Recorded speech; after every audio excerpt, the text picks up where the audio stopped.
Good evening, my friends. This is the Grimflayer, and I hope you're all doing well. We're going to play some more competitive Modern League.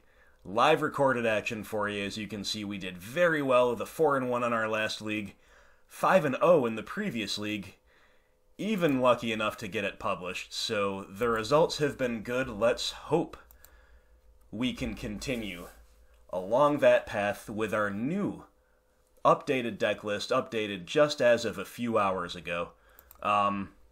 Let's hope the luck breaks our way, and let's hope we earn a nice, strong overall record when this league is all said and done. But one match at a time. Let's start off by playing well here and seeing what we can do. So, of course, the deck tech will be in the description if you want to check out the changes we made. But we are back up to 4 Liliana of the Veil. Other than that, we've just made a couple tweaks, basically, but that's the major change, so you can go ahead and check that out if you want, if you've not seen it yet. We've won the die roll. We'll play first. And the hand is very solid, the Treetop Village being the only really awkward part of it, but it's a certain keep in a blind game one. And it's, I think because we have a Fatal Push, we should open by shocking and inquisitioning rather than opening on the Treetop Village. As good as it would be to have the Bob turn 2, at least we potentially have another play turn 2. So I think plus we can of course also just draw another untapped land, right? So I think we want to Inquisition here. See what they're up to.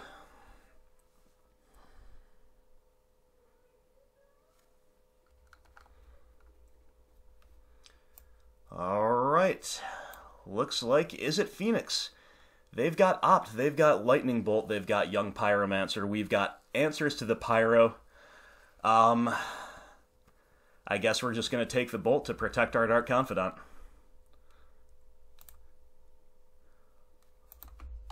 Also, just generally taking away non-creature spells seems like a pretty good idea. For the purposes of that Phoenix in their hand, for the purposes of the Pyro itself, so on and so forth. Yep. Unfortunately, we don't get lucky enough to draw an untapped land there. Tarmogoyf is a pretty good one in the matchup, though. So they'll get to Opt on the end step. And I guess we might want the game log. Here, they have gone top with the Opt, and they're going to play a thing in the ice, which is pretty nice for us. Lets us have a mana-efficient turn, Fatal Push this, and we draw a Hissing Quagmire. So is it going to be Bob or Goyf? Bob or Goyf? Bob or Goyf, huh? Tough call. I'm gonna make the judgment call of Tarmogoyf here.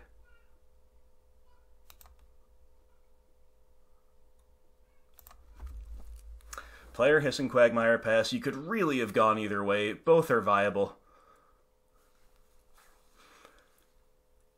And let's see if they want to lay out the Young Pyromancer this turn, or if they're going to try to slow roll it a little bit to get a bunch of value. It's hard to say. Confidant was potentially higher upside, but I really like the Clock of Goyf. And of course, yeah, so they go Pyro into Serum. Sure. And of course, Bob can die to the random gut shots, and even if they found more lightning bolts, things like that. So they went one top, one bottom. Cool. Alright. So we pretty clearly have to kill the Young Pyromancer with Collective Brutality this turn. So I guess that makes us want to Inquisition first on the off chance we want to escalate Brutality, right?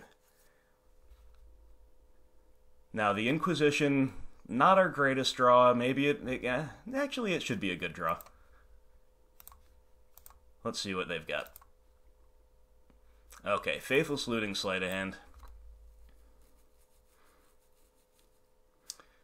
I guess we're just going to take the Sleight of Hand and let them have the looting. They're going to get the Phoenix in the yard. That's, I mean, they're going to get that either way, even with a flashback, so yeah. Sleight of hand it is. Now, what if we escalate and take away their brutality, or the looting? Is that any good? Pitch this Confidant again, because it dies to just about everything. I don't know how good that is.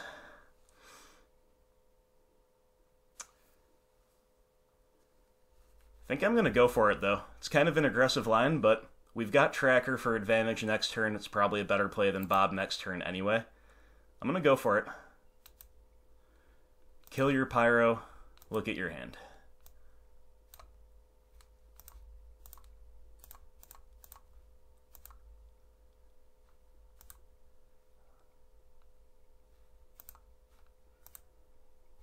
Sadly, after all of this, our Goyf is still only a 3-4, but... Ooh, they ripped a looting off the top.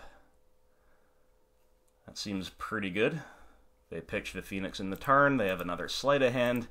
Ooh. Okay. This might end badly, and it looks like it will. Looks like it just will. Well, that is unfortunate. Very, very good for them. And it looks like they're just going to try to race us. Makes me wonder what that last card in their hand is.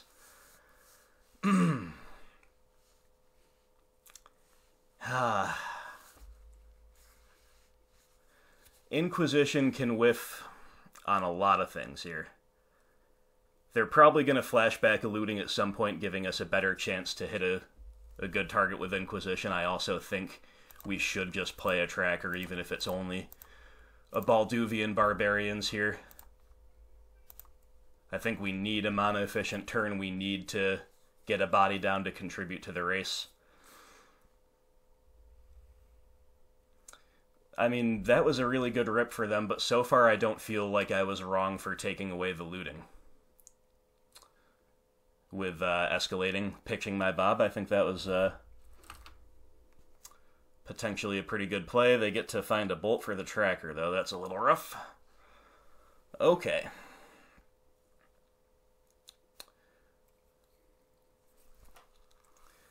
Well, I guess now we're going to cast our Inquisition, clear the way for a Treetop Village.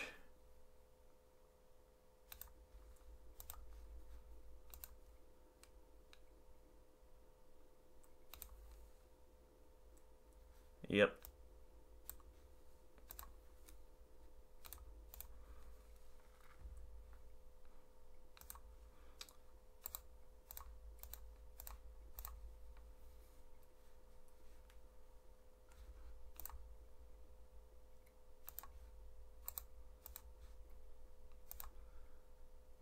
Alright, they're down to 6. They can start chumping with this Elemental if they don't get anything better to do, but... Lightning Axe was their draw. Oh my god! They really are just ripping the nuts, and we rip a Thoughtseize. That is so bad. That is so bad.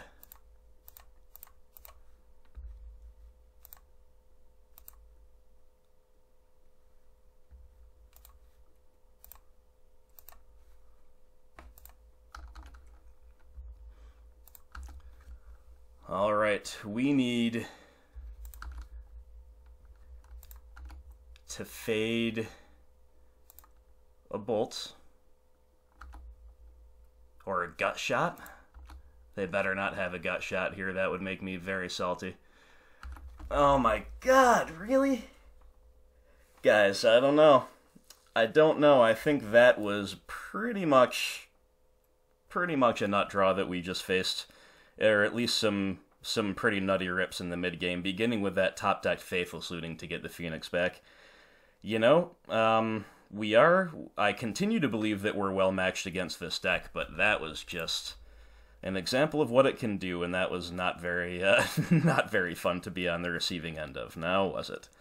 But that's alright. That's alright. We are a games 2 and 3 deck after all, and let's see what we can do post side here. So we're probably looking to cut some number of Confidants, Last Hope, some number of Thoughtseize, and who knows what else, maybe some stuff, maybe that's enough. Let's see what we've got to bring in. I do like Maelstrom Pulse, and then we're going to be interested in probably most, if not all, of this graveyard hate. And otherwise, Collective Brutality is a good one. I don't think we can really afford any of this other stuff. And right now we're looking at cutting 7, bringing in 6. This should be pretty fine. Let's just double check. Let's just make sure there's nothing else we're leaving out. I don't really think we are. Again, I come back to the idea of Languish, but... And maybe Languish is more appealing now that we know they have Young Pyromancer in the main deck. What if we try a Languish and we just go 7 in, 7 out? I don't think that's bad. Ugh. Languish just seems so sketchy against this deck, though. It really does, doesn't it? Really, really does. Alright, what if we leave in just a single Bob? Bring in these 6. You guys let me know what you think about Languish, will you? I can't decide. I believe I was in this at the same impasse last time I faced this deck in the league. I was like, yeah, we don't want Languish. Or do we want Languish? No, we don't want Languish. So, you let me know what you think. And, yeah, this hand's good enough. It's not thrilling, but it's got a lot to like. I am going to keep it. And it's going to be an Overgrown Tomb. Tapped. To begin.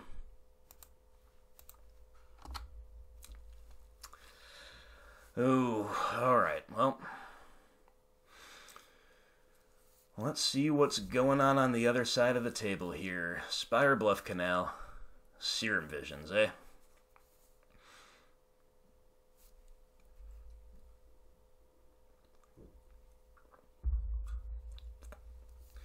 Top. Well, alright then.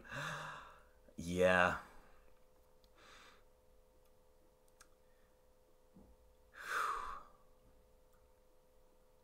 This is mighty awkward. This is mighty awkward because we would love to just have gotten like a land in the yard and then be able to play a Tarmogoyf here. But because we can't, we have to either expose a Tarmogoyf or play a Scooz, or not play a threat and play Collective Brutality. But our hand is so clunky, we haven't drawn the lands yet. I think we should play a threat, and maybe it should just be Scooz, because right now on only 1 green source, it might not be the most impressive anyway. Don't necessarily expect this one to live, but we shall see. Even if it does live again, you know, we're Clunk City right now. We need to hit some lands. Obviously, some hand disruption at some point would be good. Collective Brutality fills that role to some degree. But taking a whole turn off for it, don't know how appealing that's going to be.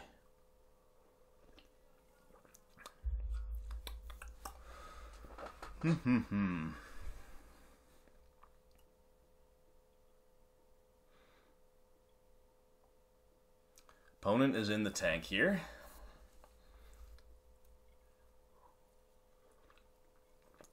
So either they have a sequencing decision involving cantrips maybe, or maybe they're trying to game out how likely it is that they can just go off right now and get a Phoenix or whatever onto the field.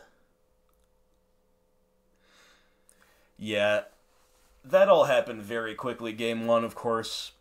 Have to watch it back, but that feels like we got run over pretty badly. They ripped the exact stuff off the top that they needed, you know, pretty well. Ooh, the White Splash, okay. White Splash shocking in for a double red Monomorphos. Faithless Looting. Uh-huh, you got it. You got it. So here comes at least one Phoenix. It seems clear, unless they just whiff, but Lightning Bolt. Uh-huh, uh-huh, uh-huh. Okay. And there's our swamp. Well. Well, well. Just gotta play a Tarmogoyf. Maybe they'll give us a good Fatal Push target, and then we can have an efficient turn. Otherwise, we're not so efficient. We still can realistically outrace them with the tools in our hand with a second Goyf, with, you know, the help of Collective Brutality, little removal, but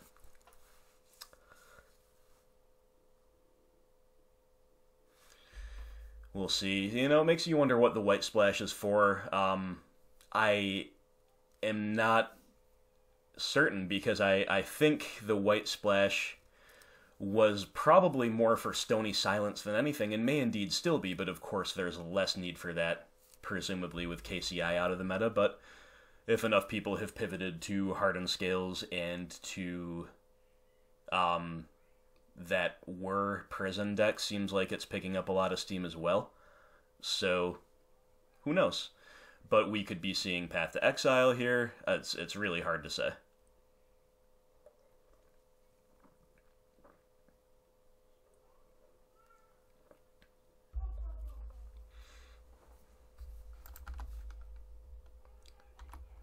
Alright, here comes an attack.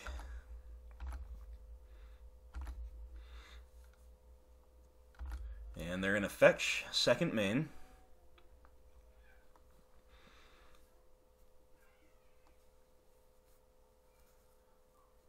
Thing in the ice, yes.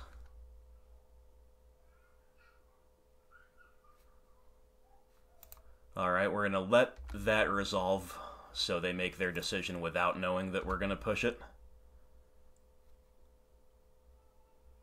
One top, one bottom. And then we push. Alright, Field of Ruin. Field of Ruin, Field of Ruin, Field of Ruin. This makes life interesting, because Tracker into Field is a real play. But I think we might be better off with just playing out another Tarmogoyf and making them stop double Goyf. Now, if that's the case, we want to Brutality to have a mana-efficient turn. But I genuinely don't know what the best Brutality mode would be. Probably just spot-checking the hand. Man, this is difficult. This is very difficult, to be honest. It also makes sense to kind of sandbag the Brutality in a way in case they have a young Pyromancer. That way we can answer that instead of just getting chumped for a million years by the tokens while the Phoenix kills us. This is a very, very difficult decision. My instinct is that I should play the Tarmogoyf, but it feels like a higher risk play to go Tarmogoyf into Brutality. You know, I can't imagine they have a Rest in Peace off that Hallowed Fountain, but if they do, we might be pretty boned. But why would this deck play Rest in Peace? Just thinking of all the ways it could go wrong, basically. But so if we hit for 4, we've got instant creature, land sorcery, all the usual. So no way the Goyf is going to grow any bigger that we can tell right now. So we're going to hit for 4, put him to 13. 2 more Goyf hits. Next turn puts him to 5. You know, the Tireless Tracker clock is not that different, right? So I'm actually going to play the Tracker. It's more vulnerable to Lightning Bolt, all that. But we'll see how it goes.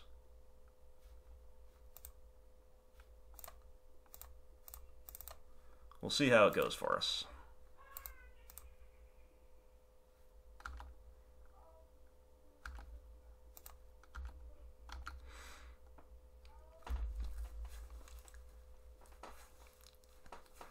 Yeah, so as long as they're not removing our Tireless Tracker, this doesn't change the clock. And if they do remove it, you know, if they have to remove it when they're not chaining together some really good value with another Phoenix or a Pyromancer or something, then that's maybe okay with us. again, this line here makes us less vulnerable to stuff we might not expect, or to things like Young Pyromancer. Sets us up for a mana-efficient turn next turn, potentially. This was a very, very tough call, though. Very close call. Here's the Phoenix for 3. They're fetching, which might mean Crackling Drake. Another thing, okay?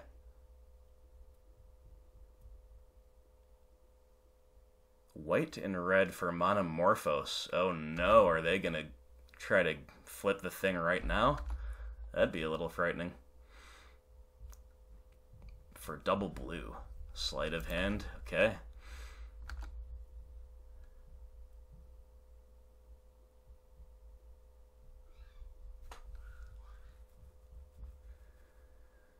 Alright, so if this is what they're doing, I am glad I played the tracker, because it's going to give us more chances to draw a removal spell, which we pretty clearly need to do now.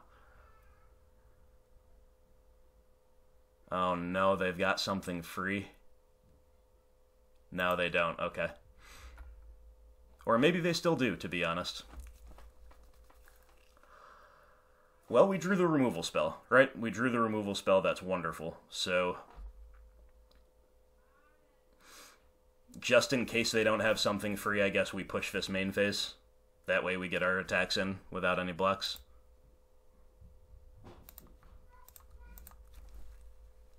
Okay, nice.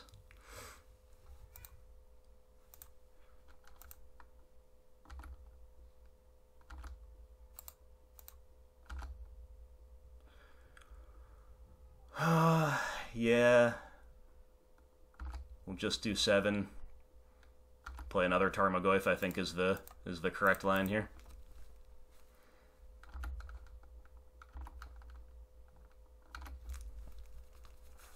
Alright, well, that was a nice draw of Fatal Push, I'm not gonna lie. Here comes a looting, so okay, no Crackling Drake this turn, that's definitely what we wanted to fade.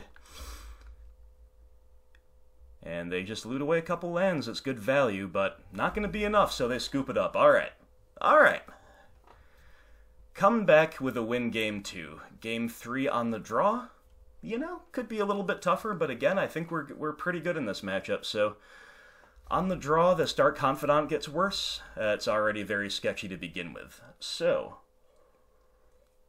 would we rather have a Thoughtseize? Thoughtseize is pretty awful. It's pretty awful, I'm not gonna lie. Engineered Explosives might be worth just an outside consideration, even though it's not good in the matchup generally.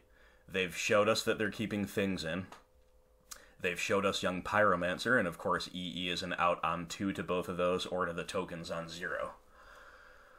What do we think of that? What do we think of that? So it's going to be something between Explosives, Confidant, Thoughtseize. Is like a Lily the Last Hope at all in consideration here? Maybe Lily the Last Hope is just the least bad because all of these other things have the potential to be actively bad or symmetrical. At least Lily the Last Hope is not any of those. Excuse me, she's very poor. She doesn't do all that much, but you know, if we have a different type of hand than we had last game that's really threat light, maybe her buying back a threat that died early is something. She can shrink the Phoenixes. I think I talked myself into her. I think I talked myself into bringing one Lily the Last Hope back. As you can see, this last slot doesn't matter that much because it's all pretty bad. But you guys let me know what you think. And then there's that Languish. There's that Languish we're still wondering about. Opponents kept 7 all 3 games. I don't like to see that. Don't like to see that at all. There's our Lily the Last Hope that we brought back in. Well, kind of wish it was a Thoughtseize now, but I guess we keep this hand. We don't really want to maul a functional hand against this deck. It's not like a... I mean, no Grave Hate. No Hand Disruption is pretty bad, but Fatal Push can go a long way if they're on the Thing plan. Tarmogoyfs are amazing. I think we have to keep it. It's very medium, though. It's a very medium keep.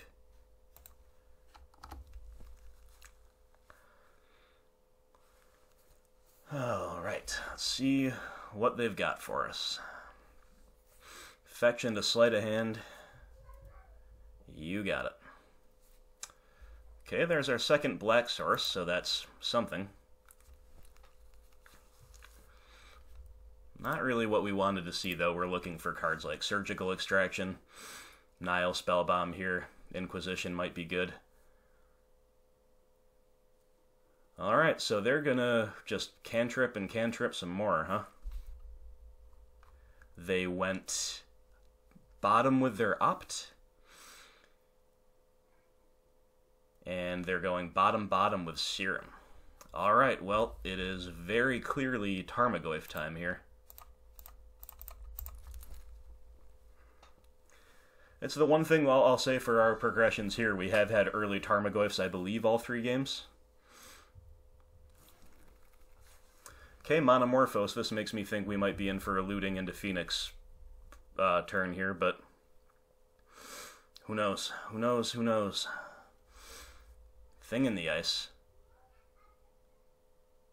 That's it? That is it. Okay, then. So I think it's kind of tempting to Inquisition here. But I think what we're supposed to do... Well, that's one option. We could Inquisition, then we can push. Another thing we could do is play Field of Ruin, and then push to play around Spell Pierce. And then play another Tarmogoyf. I think that's what we should do.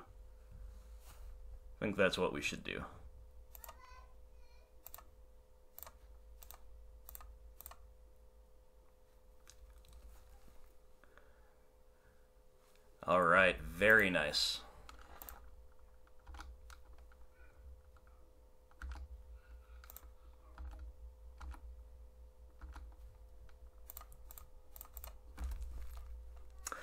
Okay, guys, they're at 12. They don't have a board. We've got 2 Goyfs. However, they have 4 lands and a full hand.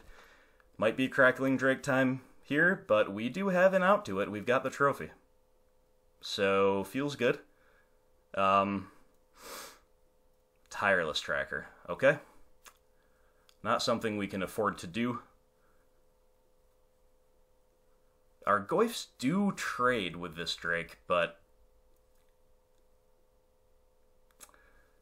I'm pretty certain we are definitely supposed to just trophy it away so we can get in.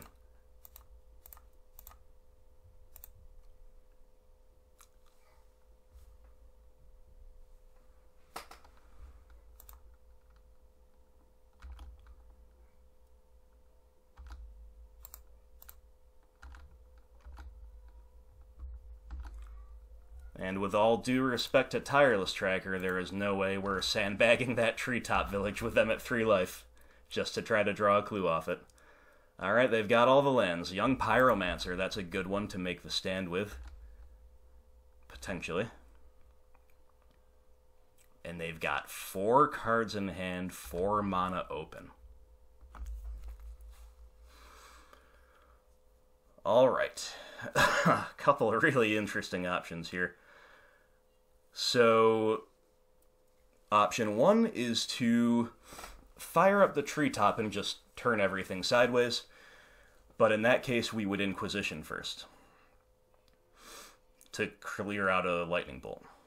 Option 2 is Tireless Tracker into Fetch Land. And in that, I mean, in Liliana, the Last Hope to kill Pyromancer, I guess no matter what we do, whether it's Tracker, Lily, or Village, we can Inquisition this turn as well. And we should. We should Inquisition this turn. So let's begin with the Inquisition. Maybe force them to take all their actions now, and then we have perfect info.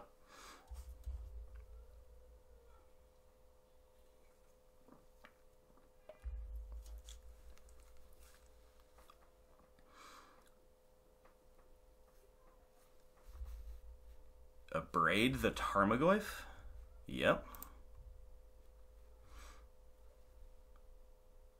Lightning Bolt the Tarmogoyf.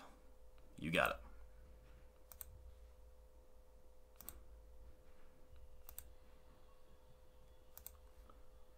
Double Phoenix in hand. Yep. Okay. So, I think we've got to kill that, Pyro.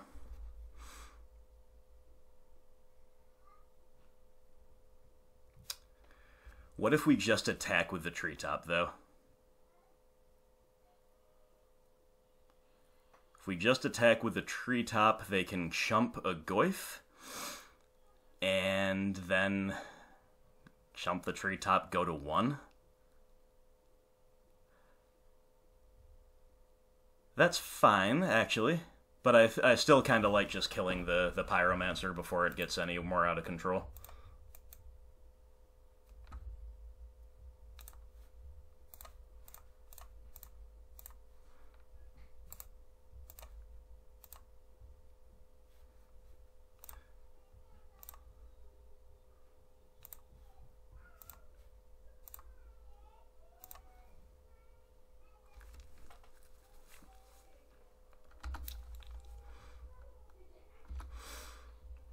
Alright.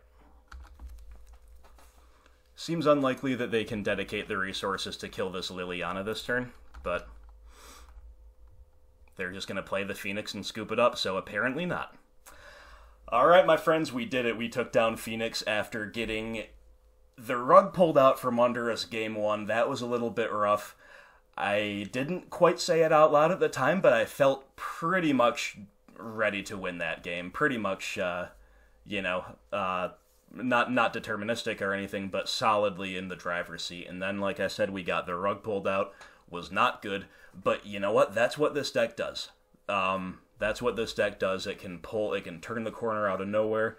It can put chains of really good value together out of nowhere.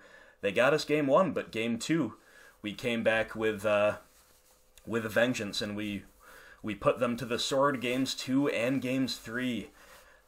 Tarmogoyf, very, very important key to all of our good play here. Just the fact that we've got a relentless 4-5 crashing in over and over and over again really just puts too much pressure on them when backed up by our interactions. So, Tarmogoyf, don't let anyone tell you this card isn't good anymore. This card is still absolutely incredible. It, excuse me, it is outclassed in certain contexts by other certain cards like, Shadow or maybe sometimes an Angler, if you can cast it for 1 mana and so on and so forth. And yes, it's vulnerable to graveyard hate, but come on, guys. Come on. Tarmogoyf is still a top-tier threat in Modern. It's just a 2-drop. You just slam it on turn 2 if you have the window, and you forget about it. You just keep turning it sideways as you play the game. It becomes gigantic, and it ends the game. And after all, that is, like, people underrate mid-range in Modern, or perhaps they only underrate our build of mid-range Golgari. Regardless, this deck is underrated in Modern, in my opinion, but the core component of the mid-range criticism is that, well, you have to be proactive. Interacting is fine, but you have to actually end the game. I agree with them so far as that goes, and that's where Tarmogoyf is still such a linchpin of this deck, and we saw it here. So, let me know what you thought about the sideboarding. I'm a little bit unsure about what that last slot should be. And of course, let me know what you thought about the lines I took. Just sitting here immediately after the game felt like there were 1 or 2 or 3 or 4 non-obvious decision points. So I'll be eager to rewatch the game and see how those went. But as always, my friends, I look forward to hearing back from you about this, and I thank you so much for watching. If you would like to subscribe to this channel, if you're not already subscribed, I would dearly appreciate it. We're gunning for that 1,000 subscriber mark. We're growing slow but steady. Definitely can get there. It's just a matter of time. So if you're not subscribed, go ahead and sign up for me if you would. I'd appreciate that a lot. You can like, you can share, you can comment, and of course, if you would like to donate your financial support to me as well, Grimflayer MTG is on Patreon. See the link below to investigate my tier rewards. There are bonuses for lending me that form of support. But anyway, thanks again for watching. feels good to take down the new hot deck in Modern, even if I think we should on average. Still feels really good. It's the top deck for a reason, you know? It's always a danger. So we got him good here, we got him good, and we advance to 1-0 with our February changes to the deck that's been serving us so well. We didn't see any Lilianas of the Veil, even though we added a fourth. She's biding her time. But yeah, as always, everybody, thank you so much for watching, and stay tuned to the channel. I will be continuing to play this league out for you over the coming days. And I hope to see you for the next video. Until then, have a great night, and I will talk to you soon.